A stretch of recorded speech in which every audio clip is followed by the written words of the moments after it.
जनाब सदर, मुअज़्ज़ज़ उलमाए किराम और दूर दराज से आए हुए हज़रात, जामिया रहमानिया के दारुल हदीस के इस प्रोग्राम में पहली बार जितने भी अहकाम बयान किए, जब इन सारे अहकाम को आप देखेंगे और गौर करेंगे तो ये समझ में आएगा कि सबसे ज्यादा तफसील से कुरान करीम में जिस हुक्म को बयान किया गया, सबसे ज्यादा तफसील के साथ कुरान करीम में जिस मसले की वजाहत की गई है, वो मसला नमाज, रोजा, हज, ज़कात वगैरह वगैरह नहीं है।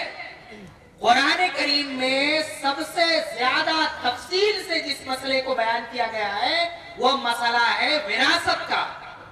ये दूसरा बुनियादी और अहम नुक्ता है।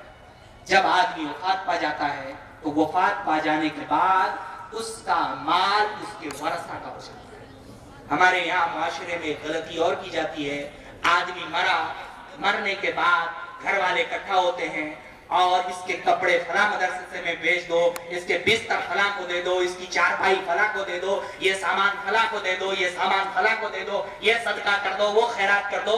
ये शरीयत के उसूल के खिलाफ है। अब वो मरने के बाद वो माल उसके वरसा का है, आदमी उसे इजाजत ना दे। लिहाजा मैयत के कफन दफन के बाद कोई भी आदमी माल में किसी तरह का खुर्द बुर्द करने का हक और इख्तियार नहीं रखता है। शरीयत ने इसके लिए सख्त तरीन कानून और उसूल बनाए। एक जंग में अल्लाह के रसूल सल्लल्लाहु अलैहि वसल्लम के ऊंट पर कजारा कसते हुए एक शख्स को दुश्मन का तीर लगा और वो वफात पा गए। वफात पाने के बाद सहाबा ने कहा, अल्लाह के रसूल खुशखबरी हो, आपके गुलाम को शहादत नसीब हुई। नबी करीम सल्लल्लाहु अलैहि वसल्लम ने कहा, कैसी शहादत? इसने बैतुल माल से चादर चुराई थी। सारे जायदाद इकट्ठा कर लिए तो तीसरा बुनियादी काम करना है मैयत के कर्ज को अदा करना। लोग क्या करते हैं, कफन दफन में लग जाते हैं, रोने धोने में लग जाते हैं और मैयत के कफन को कर्ज का काम नहीं करते। कफन दफन के बाद दूसरा बुनियादी काम करना है उसके कर्ज को अदा करना। नबी करीम सल्लल्लाहु अलैहि वसल्लम के पास एक जनाजा लाया गया। आप सल्लल्लाहु अलैहि वसल्लम ने इससे किसी ने कहा कि ये मकरूज है, इसका कर्ज अदा नहीं किया। नबी करीम सल्लल्लाहु अलैहि वसल्लम मुसल्ले से हट और कहा, सल्लु अला साहिबिकुम, अपने साथी के जनाजे की नमाज तुम लोग पढ़ लो, मैं इसके जनाजे की नमाज नहीं पढ़ सकता। अबू कतादा रज़ी अल्लाह ताला अन्हु खड़े हुए और उन्होंने कहा कि अल्लाह के रसूल सल्लल्लाहु अलैहि वसल्लम अलैया दैनहु, इसके वारिस के लिए वसीयत करना जायज नहीं है।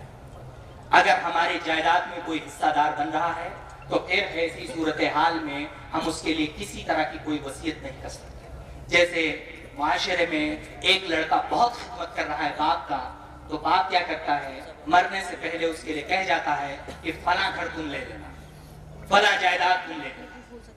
नबी करीम सल्लल्लाहु अलैहि वसल्लम ने फरमाया, ला वसीयत लिवारिस, किसी भी वारिस के लिए वसीयत जायज नहीं है। हालत में उसकी जायदाद को उसके वरसा के दरमियान तकसीम कर दिया जाए। तकसीम करने में किसी के हक में कमी और ज्यादती न की जाए, क्योंकि अगर किसी के हक में कमी और ज्यादती की गई तो वो माल कभी भी किसी दूसरे के लिए हलाल नहीं हो सकता। अगर अल्लाह रब्बुल आलमीन दुनिया में मुसलमान जहाँ कहीं भी परेशान हाल है, रब्बुल आलमीन उनकी परेशानियों को दूर फरमा, गैब से उनकी मदद की कोई सबील अता फरमा। अल्लाह रब्बुल आलमीन हमें हिम्मत दे, हौसला दे, तौफीक दे कि हम अपने बुजुर्गों की विरासतों की हिफाजत कर सकें। अल्लाह रब्बुल आलमीन हमें हिम्मत दे, हौसला दे, तौफीक दे कि हम अपने आइंदा आने वाली नस्लों को दीन के लिए, ईमान के लिए मुखलिस बना सकें। अल्लाह रब्बुल आलमीन दुनिया में जहाँ कहीं भी मुसलमान परेशान हाल है, रब्बुल आलमीन उनकी परेशानियों को दूर फरमा, गैब से उनकी मदद की कोई सबील अता फरमा। आमीन। व आखिर दावाना अल्हम्दुलिल्लाहि रब्बिल आलमीन। अस्सलामु अलैकुम व रहमतुल्लाहि व बरकातुहू।